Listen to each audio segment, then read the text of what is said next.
안녕하세요, 여러분. 지원쌤과 함께하는 청렴 조회 시간이에요. 혹시 청렴하면 떠오른 단어가 있나요? 공정, 배려 등 여러 가지가 떠오를 것 같은데요. 이번 시간에는 청렴의 6덕목 중 내 몫을 다하는 책임에 대해 배워볼 거예요.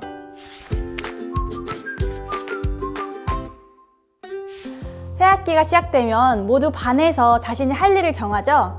누군가는 교실 게시판을 예쁘게 꾸미는 일을 맡고 누군가는 칠판을 깨끗하게 지우는 일을 맡고요.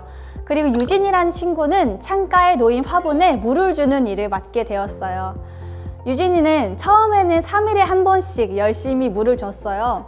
그런데 점점 갈수록 귀찮은 거예요. 에이, 오늘 집에 가기 전에 주지 뭐. 에이, 내일 아침에 와서 주지 뭐. 이러면서 계속 미뤘답니다.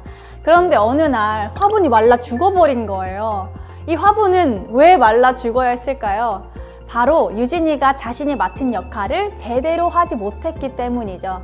그럼 이러한 결과에 대한 해결도 본인이 감당을 해야 해요. 어떻게 해야 할까요? 맞아요. 선생님한테 솔직하게 말씀드리고 죽은 화분은 치운 다음부터는 이런 일이 발생하지 않도록 새 화분에는 물을 더 열심히 줘야겠죠?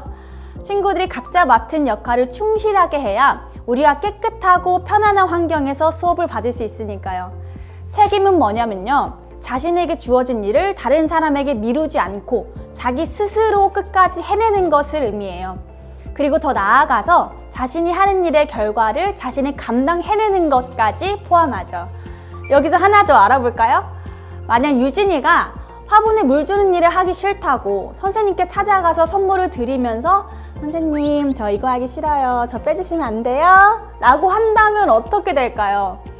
선생님이 선물을 받을 리도 없겠지만 선물이나 돈으로 누군가의 환심을 사서 자신이 해야 할 책임과 지켜야 할 규칙을 하나둘 안 지키기 시작한다면 그 누구도 자신의 책임을 다하거나 규칙을 지키려 하지 않겠죠.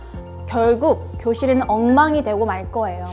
그래서 우리나라는 청탁금지법이라는 것을 두고 있어요. 청탁금지법은 선생님과 같이 공공을 위해 일하는 사람에게 누군가 자신에게 유리한 부탁을 하거나 돈이나 선물을 주었을 때 특정인의 편의를 봐주는 것을 막기 위한 법이랍니다. 책임은 우리가 일상에서 정말 쉽게 접하는 덕목이에요. 하지만 그러다 보니 더 쉽게 무시하기도 하는 덕목입니다. 아무리 작은 일이라도 자신이 맡은 일을 성실하게 하는 것, 그리고 자신이 맡은 일의 결과에 책임을 지는 것. 그래야지 여러분도 더 멋진 사람으로 성장할 수 있고 우리가 사는 세상도 건강하고 올바르게 돌아갈 수 있겠죠? 어때요? 책임에 대해 잘 이해가 되었죠? 여러분은 생활 속에서 내가 책임지고 무언가를 해냈던 경험이나 저 친구는 정말 책임감이 강해 라고 느꼈던 경험이 있나요? 여러분의 이야기를 공유해주세요. 자, 지금까지 지원쌤의 청렴 조회 시간이었습니다.